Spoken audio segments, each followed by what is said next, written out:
You know, it was just yesterday, seems like it, that I was standing right here and I was saying, you know, before we know it, it's going to be 2015. And guess what? It is. Bless you.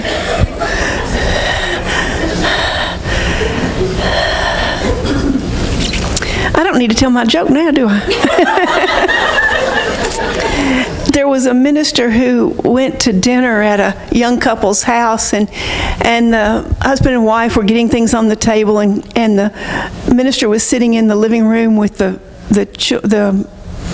young couple's son, and he said, well, trying to think of something to say. He said, well, son, do you know what we're going to have for dinner? And the boy said, yeah, goat. And the minister said, goat? Are you sure about that? And he said, well, my dad said it's as good a day as any to have the old goat for dinner.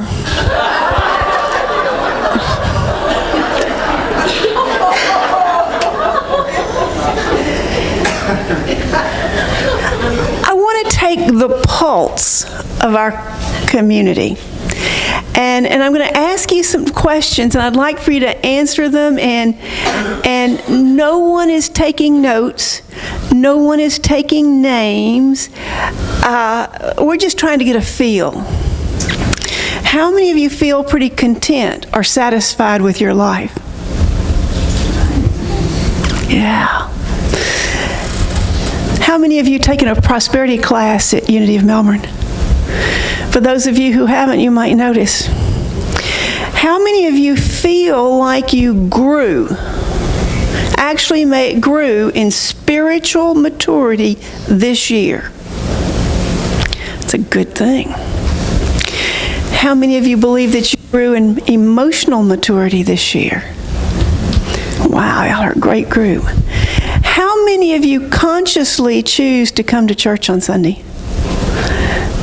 There's some correlations here. So if you're one of those people that aren't raising your hands, you'll get the correlation here. How many of you took a class last year?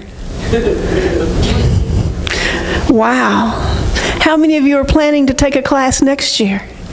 Okay, so Maggie and Paulette, just step up here and look that way. Just come here and look that way. We're not taking names.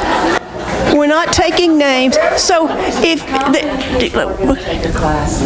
this year, in 2015. Wow. We're going to be February of 2015.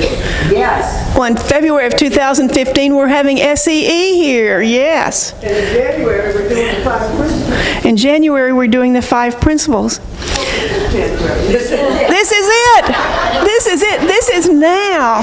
So I'm sure that you can guess that what I am suggesting is that the choices we make have an effect on our life. You know, and the lucky thing is that we don't have to wait for New Year's to make a new choice. We get to make those choices in each and every moment. So when you came in and you looked at your bulletin and it said today's talk title, it said, I think it says First Principle. Is that what it says, Maggie? Yes. Yes, First Principle. So how many of you know Unity's First Principle? First Principle is there is only one presence and one power in my life and affairs, God the good, omnipotent. That there is only one God. That's Unity's first principles. And I suspect when you came in and you saw that first principle, you thought that's what I was going to talk about. No, I'm not going to. Because I believe that individually, you and I have something even more basic than that, more primary. And that is that you and I always have a choice to make. In every moment, we get to choose what we believe. or what we don't believe. Now, I choose to believe in Unity's 5 basic principles. I choose to believe in it so much, and I think that they're so great that Maggie said, let's do a 5-principle class. And I said, yes, let's do it. Because it's an opportunity for us all to get together to discuss them and make them real in our lives. How many of you have ever been to a graduation ceremony? We all look that. We've all probably been to one, even if it was just kindergarten. Last May, my grandson graduated from UCF. And that was a momentous occasion for us. We didn't know if we'd ever see that day. But he graduated. And what I want to say is that we were there in that auditorium full of people. And there was an energy in that auditorium. It was an energy of expectancy. It was the air of infinite possibility and infinite potential. Unlimited potential. Even when you didn't know all of the graduates, you still had this idea that their life was going forward and opening up in new and greater ways. And I remember that one of the graduates that came across the stage was almost as much age advantaged as I am. And when they walked across the stage, there was a whole group of people who stood up and yelled. And I heard one distinct voice that said, "Way to go, Grandpa!"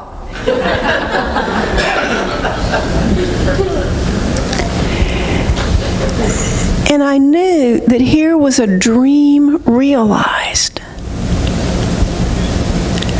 You know, the importance of college graduation is the fact that someone has made a decision to have a goal and they have followed through on that goal. They made a choice to continue even when there were many times that they could have been persuaded to stop. Maybe they had a bad teacher, maybe there was math involved. I don't know. Each day, you and I are in this school called life, and it's full of possibility. And last year, you and I, we made a huge choice to move forward, to expand Unity of Melbourne's vision.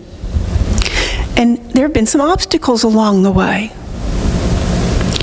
And I expect that there'll still be some obstacles to come. But Thursday, when we were there in the new building, and we were all, it was more crowded Thursday than it is here today. It was a feeling of potential and possibility. And so today, this will be the 15th time I've stood here on the first Sunday of the year. And for some of you, it'll be the 15th time that we've given you some kind of something. A white stone. And for some of you, this will be the first time that you've been given a white stone. In a little bit, we will have a time of quiet. I will invite you to let the still small voice inside of you give you a word or intention for the year 2015. And we do this because for hundreds of years, when someone was freed from jail, or they had paid all their debts, they were released from indebtedness, they were given a white stone, and nothing was on the white stone. It signified that they were free, that they had all of the rights as a Roman citizen. So as they walked around and somebody said, "Hey, I thought you were in jail," they could pull out their stone and say, "Yes, but I am free. I have my white stone." We're free from limitation. And we join this idea of freedom and from limitation with another idea out of the Bible. And it comes out of Revelations, where John says, "Let anyone who has an ear to listen to what Spirit is saying to the churches." Now, metaphysically, churches means you and me. It means everyone. It represents every person whose thoughts can turn to God and to listen. It goes on to say, "To everyone who conquers, I will give some hidden manna." I think metaphysically this is saying that anybody who is faced with a challenge and turns their thought to God, who look beyond appearances, that God will give them all that is needed to live. Do you remember Moses and the Hebrew people when they were wandering around in the desert? They got manna. And manna was what they needed to have for food, and they gathered it each day. They could only gather what they needed for that day, because it didn't last till the next day.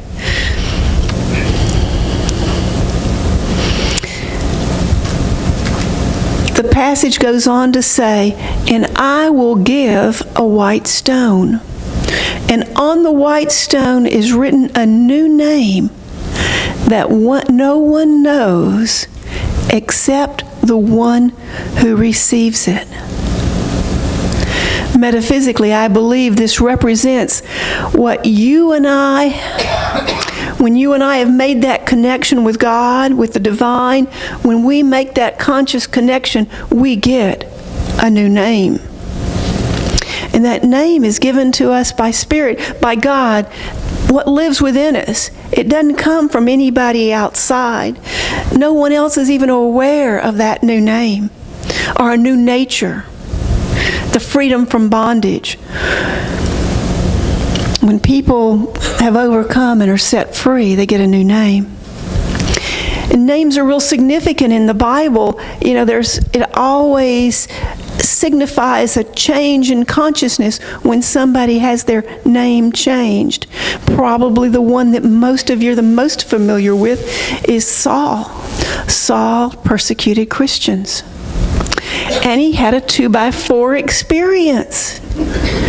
He was struck to his knees and he was blinded for 3 days. And in those 3 days, he had to look at himself within. And because he did that, he had a change of consciousness. And he went on to he got his sight back, and he went on to be probably the reason that Christianity spread to the rest of the world. Probably responsible for the fact that we have Christianity today. And his name changed from Saul to Paul. Saul, that name represents personal will. Paul represents enlightened will. So over the last 15 years, we've done this service with these tiles or stones. And I've used all sorts of things. We've used rocks. We've used little ceramic tiles. I've actually gotten things on sheets of the plastic stuff, you know, that you put on the plastic mesh, and you put it down and you grout in it, and I would peel them off. On Saturday night, I'd be peeling them off. And this year, because it's 2015, and because 2015 has such great potential for us, I wanted to do something different. And so today you have a Jerusalem rock. And the little card that was with it, if you got a little card, said that this was hand cut. And it was cut somewhere in the area between Bethlehem and Hebron. And so it has some energy with it, some ancient energy, because this rock might have been 10 miles underneath the rocks they were cutting back when they were letting people out of prison. And they're more expensive? Yes. But I believe the choices that we make in our life today are that important. You and I get to choose where we're going to put our faith. There was a 1950s movie with Burt Lancaster and Katharine Hepburn called Rainmaker. Anybody see that? Anybody still, you know, it was so interesting. There have been two other movies named Rainmaker since then. But in this movie, takes place in Kansas, and it's during a drought, and Burt Lancaster plays this charlatan character who, for a fee, will bring rain. Now, Katharine Hepburn is Lizzie in the movie. So here's Burt Lancaster promising to bring rain. And here is Katharine Hepburn as Lizzie saying, "You can't make it rain." And he says, "Lizzie, you've got to believe. You got to have faith." And Lizzie says, "What's faith?" And his line is, "Faith is seeing with your heart." So you and I are presented with this new year, 2015. We have 362 days left, counting today. That means that we have 8,701 hours and 5 minutes in this year that we get to choose where we will look and what we will see.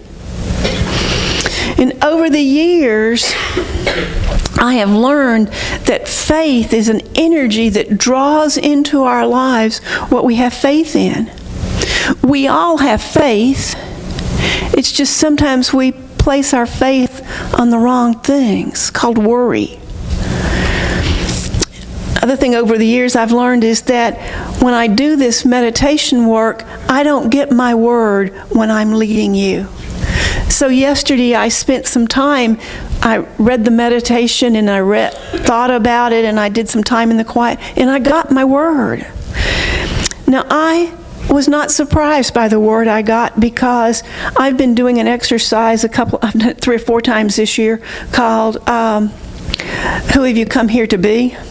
And you figure out characteristics. You look at the people you admire, and you look at what are the characteristics they have, and you know that those are the characteristics that you possess. And the one that consistently has been coming up for me, and the one that came up for me yesterday, is joy. So I've already written my word on my stone. And when I was in meditation, I didn't get the word joy. I got a memory. I got a memory of a story, and it was a story that one of my classmates told about going through a toll booth in Northern California. And as she was going through this toll booth, she heard this really loud music, and there were no other cars with their windows down. There were no sound trucks.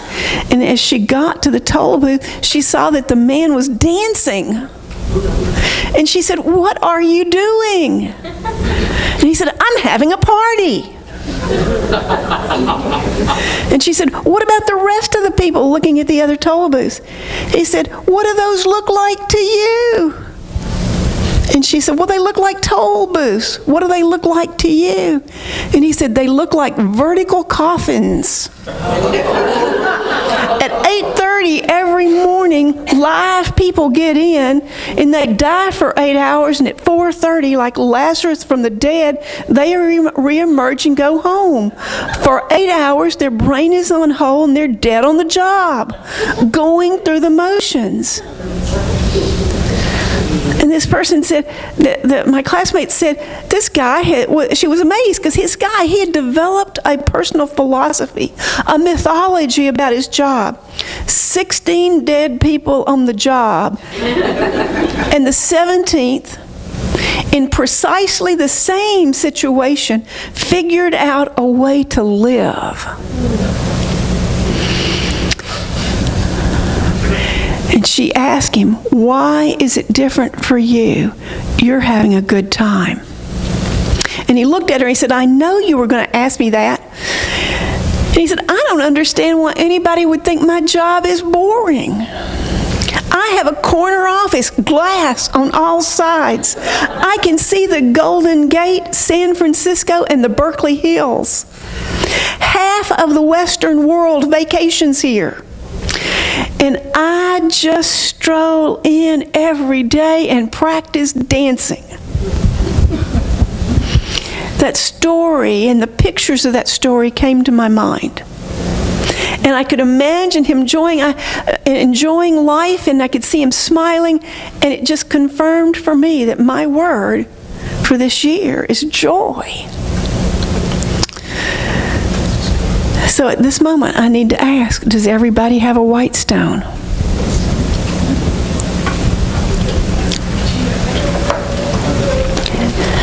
So we have extra white stones. Well, here's a basket full.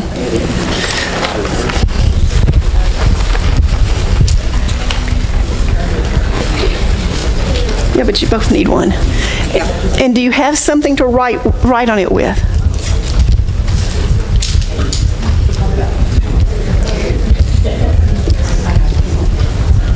Anybody need a stone?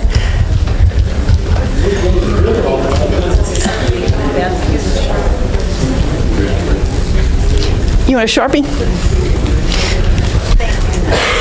Now, I'm going to make a request of you, and that is that even though we gave you this in a rubber band, that you leave the Sharpies on your seat. Now, if you're in love with your Sharpie and you need to take it home, that's okay. Leave it on your seat. We'll use it next year.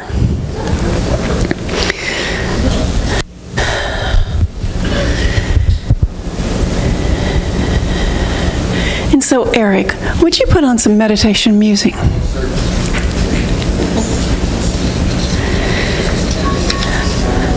So I invite you to take hold of your stone and hold it. And when a word comes to you, you can just write on it. And you can write with a Sharpie, you can write with a pencil, you can write however you want to. If you're afraid that you don't have the right words, you can write your word on your bulletin and then transfer it to your stone later. You're the one that makes the rules for this. Inside of you and inside of me is this quiet, secret place. So let your eyes be closed softly and gently. And as they are closed, feel your body begin to respond by relaxing. And we affirm that we are immersed in the presence of God, in the presence of light and love. And it's from that place that we take part in this white stone ritual. We will be meditating on our new name, a secret that we can only know from the Spirit within. Each of us has had overcomings in our lives, and we're making overcomings now. Affirm that in your own mind and heart. Let my words be your words as I read this affirmation. I am freeing myself to live more fully. I am conscious of the activity of Spirit in every aspect of my life. I am releasing myself from the limitations of the past. I am releasing myself from old fears and self-doubts. I am releasing myself from the bondage of limiting thoughts about myself. Releasing limiting images of who I am and what I can do with my life. I free myself. I'm releasing myself now from bondage and gaining a new and greater image of myself. I feel a new sense of energy. allow myself to be open to new life, to go through a rite of passage, to a greater awareness of life and of the experience of living. Life is renewing in me as I make room for new life. As we take on the consciousness of the Christ, we are free and we are made new. So imagine that you are going forth out of whatever prison, shackles, or handcuffs, or feelings of limitations that you have had. The door is open, and you are walking through into new freedom.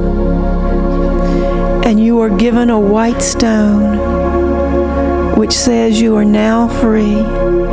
You have a new identity. You are a new person. This stone in your hand now represents freedom. Feel it. Feel the stone in your hand and know that it represents this new beingness. The freedom to express your truest self, your highest self. And I affirm I am divinely guided. I am free. I am unlimited. I have a clean slate. I have a fresh start. This is a new day and a new opportunity.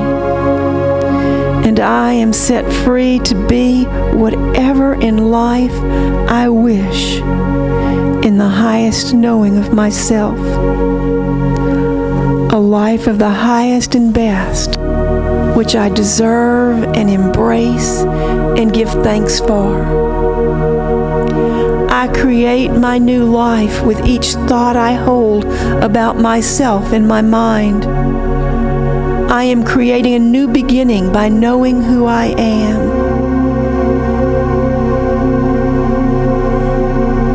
And we meditate on the name, the word that describes the new you, your new life.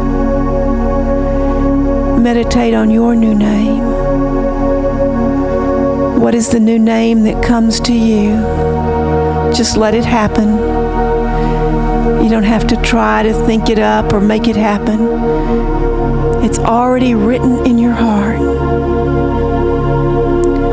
What is the new name or nature that God decrees for you? What does my life call me out to be? What name, what sense of newness, what sense of greatness? Feel the stone in your hand and feel the inner spirit beckon to you. Here to you is your new name.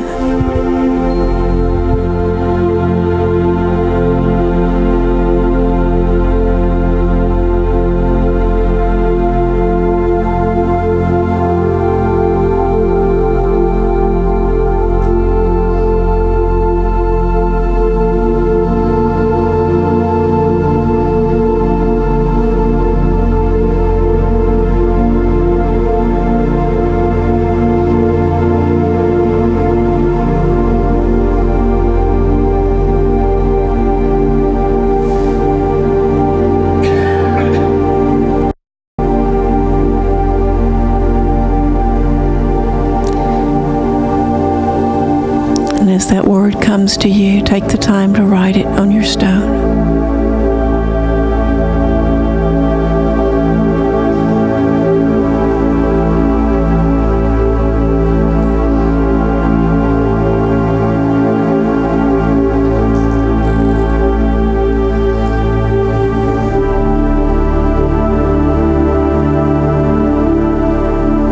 Know that it hasn't come to you in this moment, that it will come later today or early this week. You can trust that process. And a thankfulness flows over us as we receive our new name, and with it comes the power and the guidance to achieve all that we desire. Thank you, God. And now as you are ready, gently open your eyes and write your name if you haven't already done so. And having written your name on your white stone, repeat it to yourself. Imagine the power, the purpose, and the direction that your new stone, your new name is given to you, giving to your life. And we bless these stones. And we affirm that it is your Father's good pleasure to give this kingdom. Accept the consciousness of an ever-increasing good in your life. And I invite you to carry this white stone with you as a reminder of that promise. And so it is. Amen.